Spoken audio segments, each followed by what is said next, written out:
On World News Tonight this Thursday, the Pentagon admits at least 5,000 U.S. troops may have been exposed to nerve gas during the Persian Gulf War. President Clinton is defeated in the House of Representatives.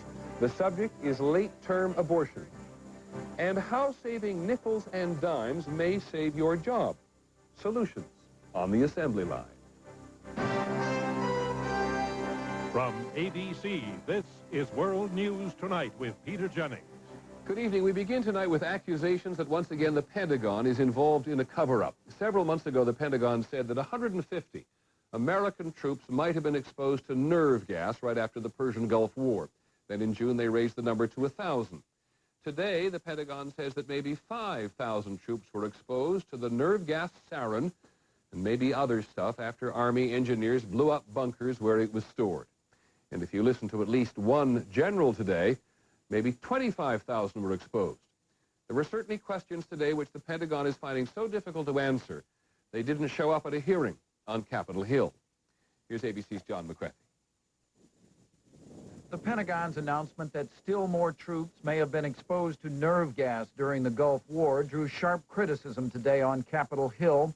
At a hearing on Gulf War illness, some members accused the Pentagon of a cover-up. In addition to trying to get at the root cause of the Persian Gulf syndrome, we hold the Defense Department accountable, and we hold those officials accountable who have not been telling the people of this country the truth. Why has it taken the Pentagon 5 years to discover that some troops that were destroying ammunition bunkers may have been exposed? It is incredibly and shockingly, I must say, difficult to put together accurate stories about what happened. We're dealing with events that happened years ago.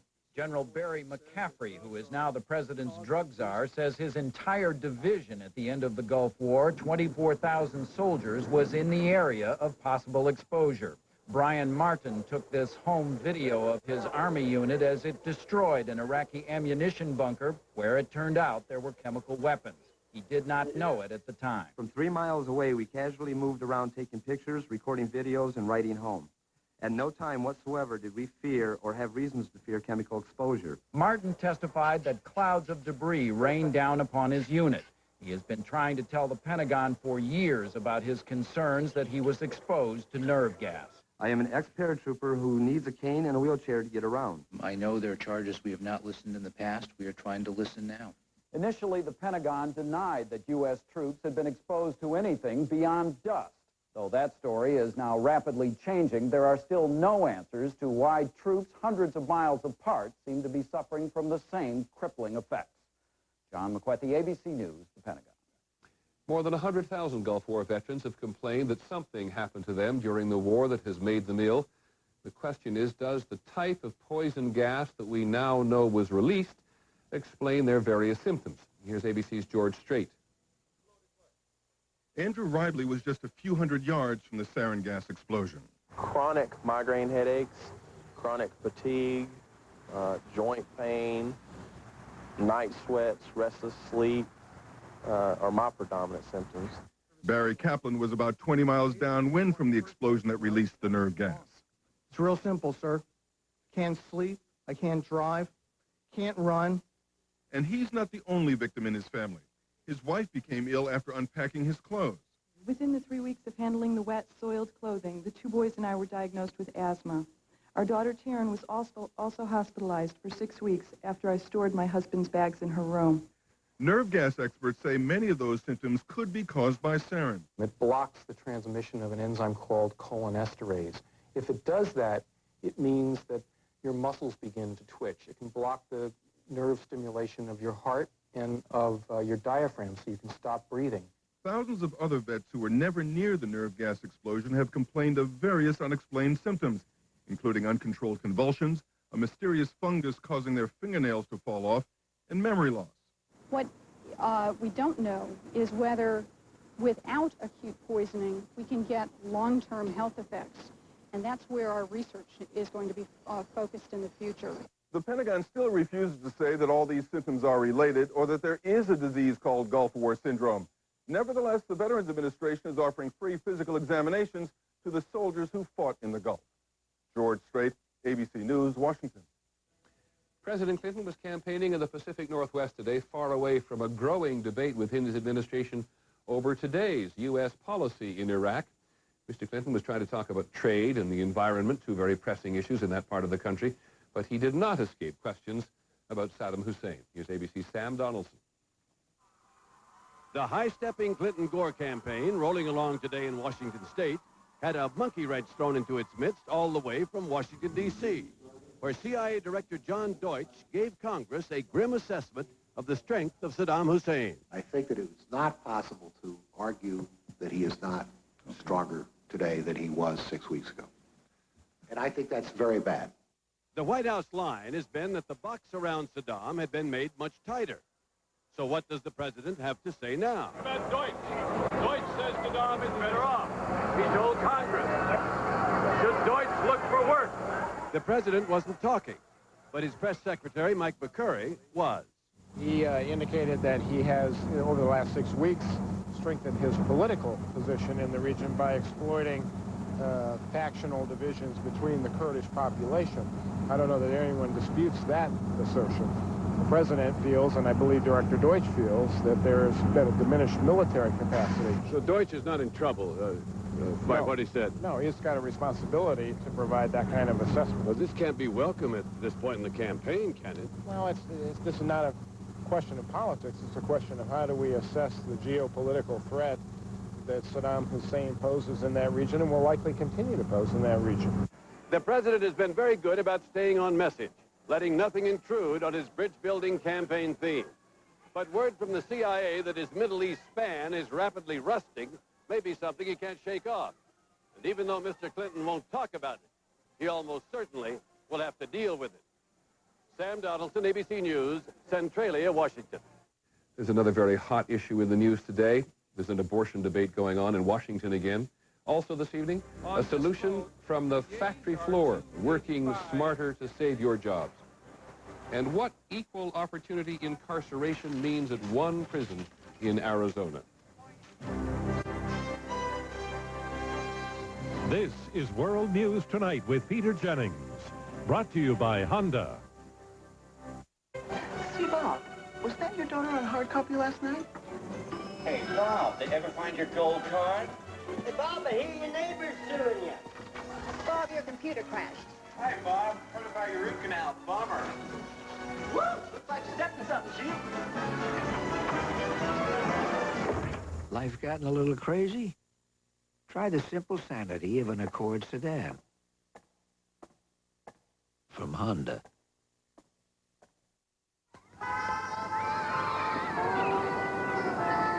If you've been drinking Ensure, there's a little something you should know.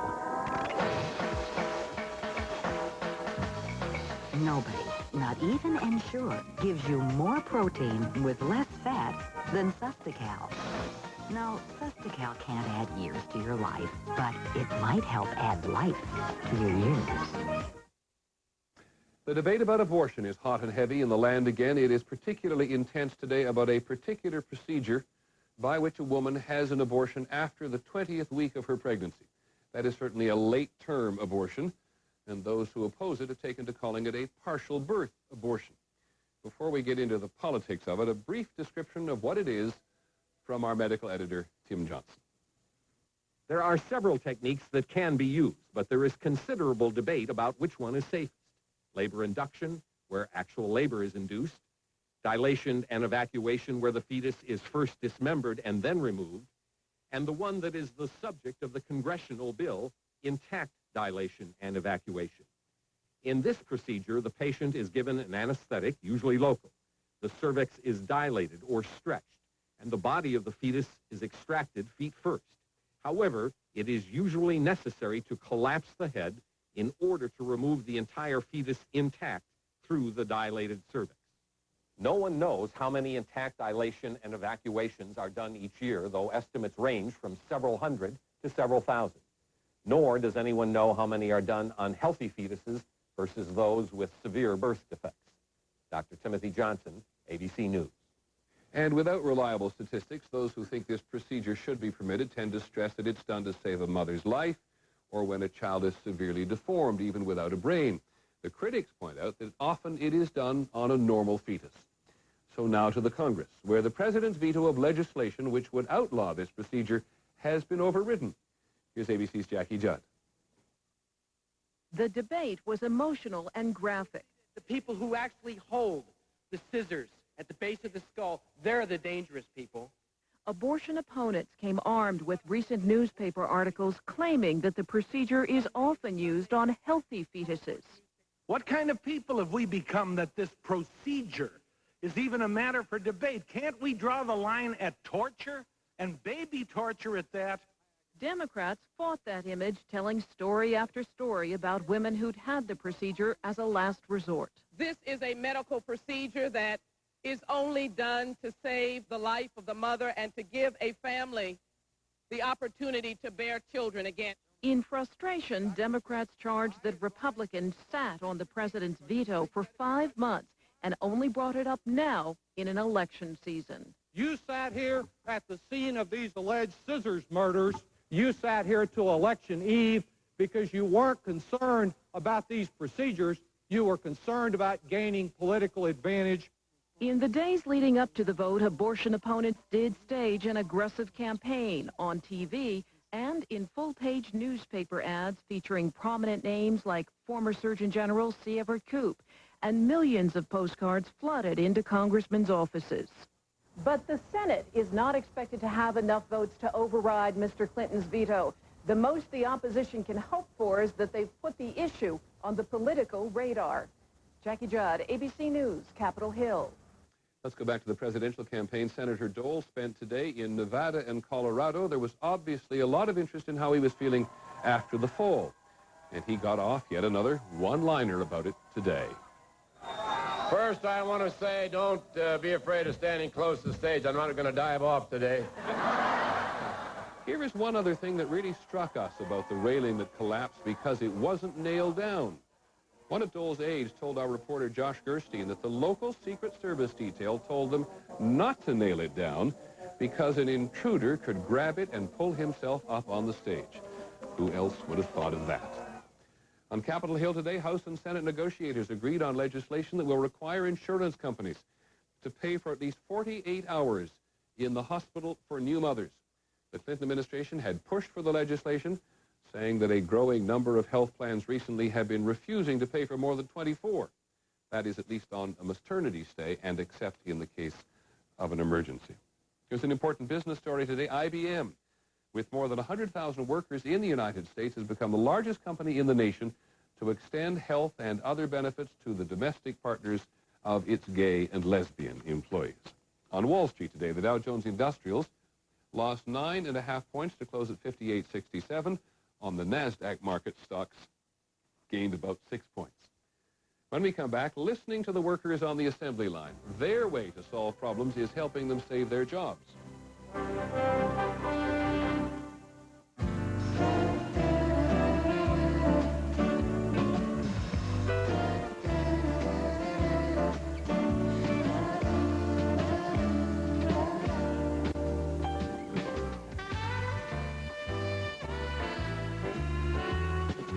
There are times when you don't want caffeine. Caffeine-free Diet Coke. All the cola you need and none of the caffeine. GE begged me not to exaggerate during this commercial. So I'm just going to say that switching from ordinary bulbs to GE halogen lighting will give you a whiter, crisper, brighter light. I'm not going to say it'll make your home look like new, or, you know, make Junior more presentable, or even make you look younger.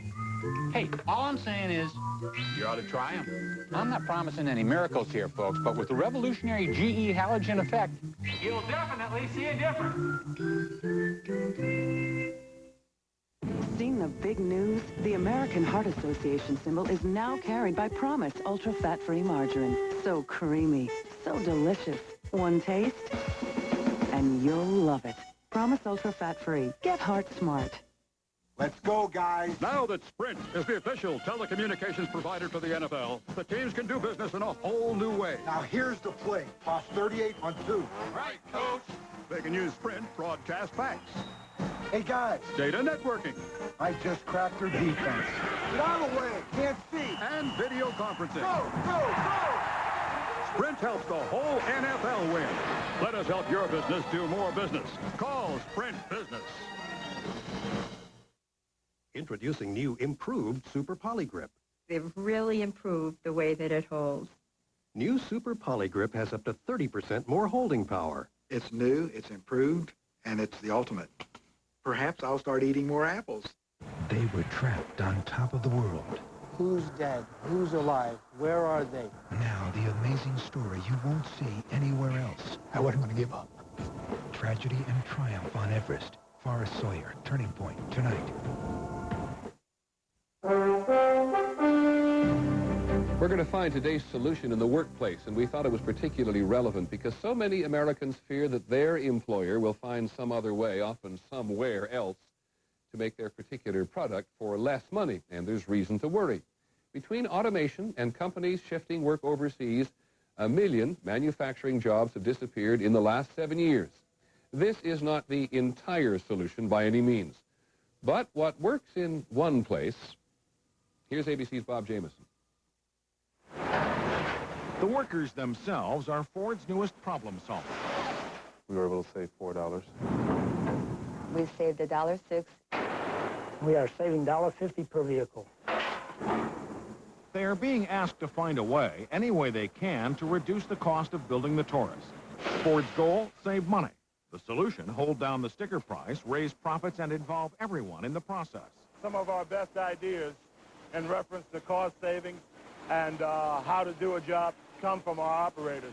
Randy Griffin manages Ford's Chicago assembly plant. Now that also means encouraging operators, those on the line, to come up with solutions. Workers redesigned this air conditioner component, savings $1 a car. We found that we had 2 different parts that we could use one part. Many of the ideas are stunningly simple. The workers plan to replace a curved hose that is difficult to install with a straight hose, which will save workers time and save Ford 50 cents a car. Simpler still, not using pigment, color, in this plastic part. It was previously black, and now it's a neutral color, and we saved 15 cents. How does somebody come up with an idea like that? Well, through brainstorming. A group of engineers, a group of hourly people sit down and discuss certain costs and certain issues. So if somebody's got some ideas on what we want to do. Never before had Ford's engineers who designed the cars met with the workers who built them. During one 3-week stretch this year, they came up with 160 different cost-saving ideas. Change the whole mirror. Change the whole mirror. That wire right there on that top. The most remarkable difference, once the management and worker teams come up with the solutions, they don't need approval from corporate headquarters to make changes. A lot of it has to do with common sense. You know, the engineers go ahead and bring it together, but it's really us. We handle it. We actually experience what will work and what won't on this line. And from our input, we go ahead and make it better. Yolanda Garcia has spent 19 years on the assembly line. So we go ahead and come out with a better car, better cost. People are going to buy it. People buy our car. We're going to keep a job. That's the way we look at it anyway. And at 66.5 cars an hour, 1,330 a day, 500,000 cars a year, all those nickels and dimes saved add up for Ford. $73 million this year. That's a solution. Bob Jamieson, ABC News, Chicago. Tomorrow night, your health. Our medical editor, Tim Johnson, will be with us again on the heart test that all women will want to know about. When we come back, the Chain Gang.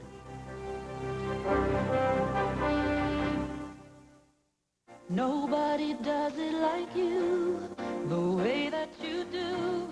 Nobody's got the power to please me. The Hoover Power Drive Cleaner is America's best cleaning upright. With reversible drive wheels and fingertip control, the self-propelled Hoover Power Drive makes cleaning so effortless, well, you might say it's child's play. Hoover, nobody does it like you. Whoever said the heart has no place in business never had a child to pass it on to. I've got to set things up right to make sure he's the one who gets all this. What's a legacy? Just another word for love. Make sure the future is secure for your business and your family. Ask a Merrill Lynch financial consultant who can help with a plan and more ways to make the plan work than anyone else. The difference is planning. The difference is Merrill Lynch. Alzheimer's disease is the loss of memory. It gets so bad that they may not recognize their son, their daughter, their wife, their husband. But the real need is to stop the progressive nature of the disease. These are our hopes.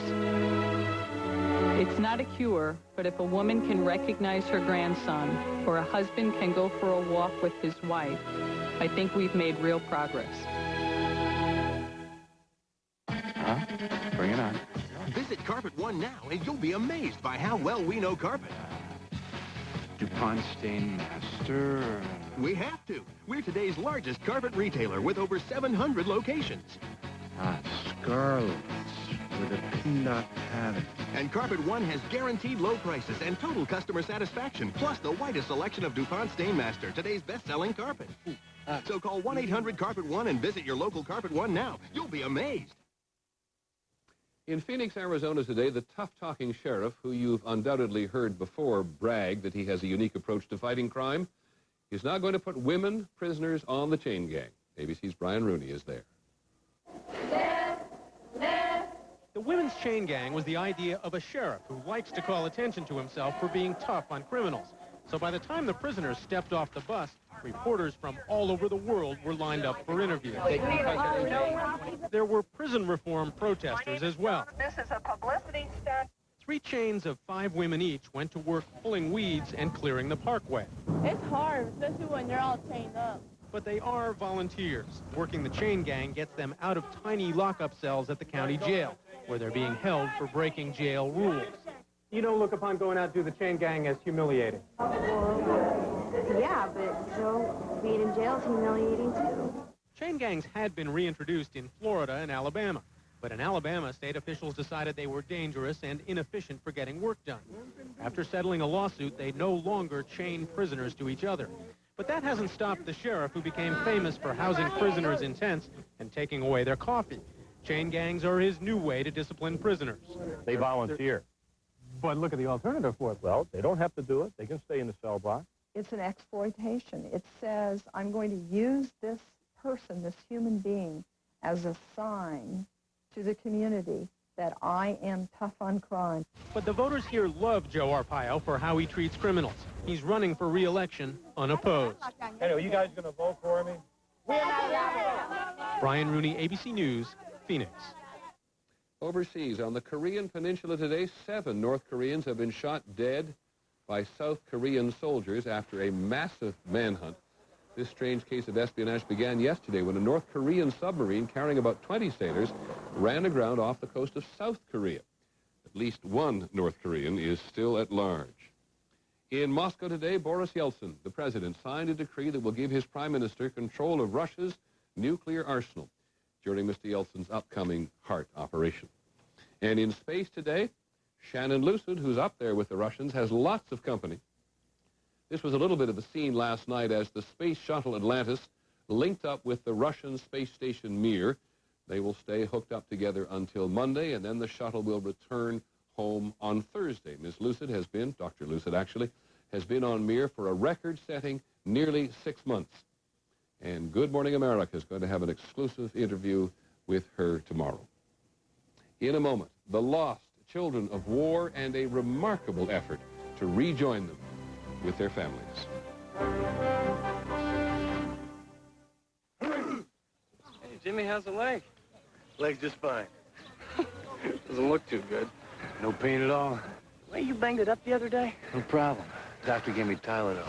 Extra strength. Tylenol? Is that kind of pain? Just watch me, son.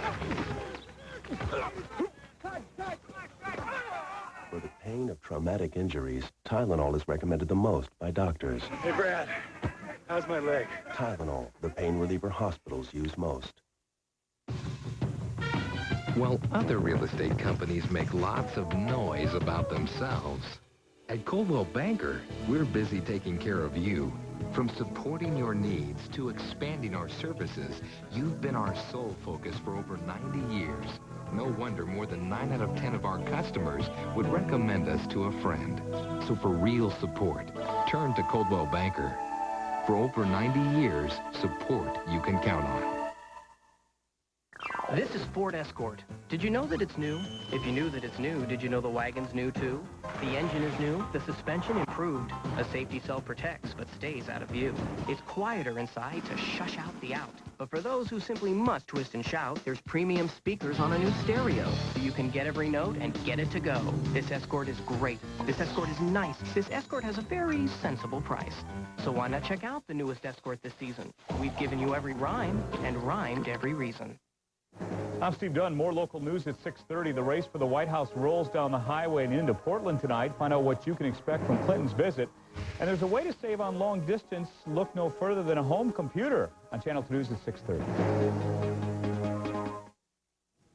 Finally from us this evening, the children of war. It has been more than 2 years since ethnic violence in Rwanda left up to 1 million people dead and ripped apart, as you can imagine, countless families, which means there are thousands and thousands of children in limbo.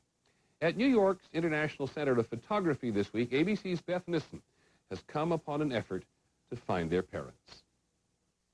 At first, it is hard to see. Go closer, and it is hard to look at. A legion of lost children. When freelance photographer Seamus Conlon went to Rwanda in July of 1994, he saw desperate parents searching crowds for lost children, trying to describe missing children to overwhelmed aid workers. If you go in and you say, you know, my child is this high and he's 6 months old, he looks like this, it's, well, okay, we have tens of thousands of them. Conlon thought of a way to focus the search. Working with UNICEF and the Red Cross, he and a partner, Tara Farrell, started taking photographs of the children, as many as 500 a day, each posed with a carefully recorded ID number. Many were too young or too weak to sit up. Sometimes you have to hold onto their head in order to get at least a readable image. Some cried, some stared, some glared. They were often told their picture was being taken to show their mother. Some brought flowers for her. It's a pure picture of hope. In the last 2 years, 21,000 pictures of hope have been posted in villages and camps wherever Rwandan refugees gather. And basically the walls looked kind of similar to this. The centers were getting up to 2,000 people a day actually coming to look. And some found a familiar face, traced the number below it, were reunited with a child they feared they had lost. I don't have exact figures, but I know that thousands of children have been reunited because of the photos. But 50,000 children still wait for parents who may be long dead, for extended family that may be far scattered. And only 20% of Rwanda's lost children have even had their pictures taken. Beth Nissen, ABC News, New York. That is our report on World News tonight. Later this evening, on the season premiere of Turning Point, the attempt to scale Mount Everest that ended in such tragedy, never before seen pictures and never before heard radio transmissions from the mountain itself. I'm Peter Jennings. We'll see you tomorrow. Good night. This has been a presentation of ABC News. More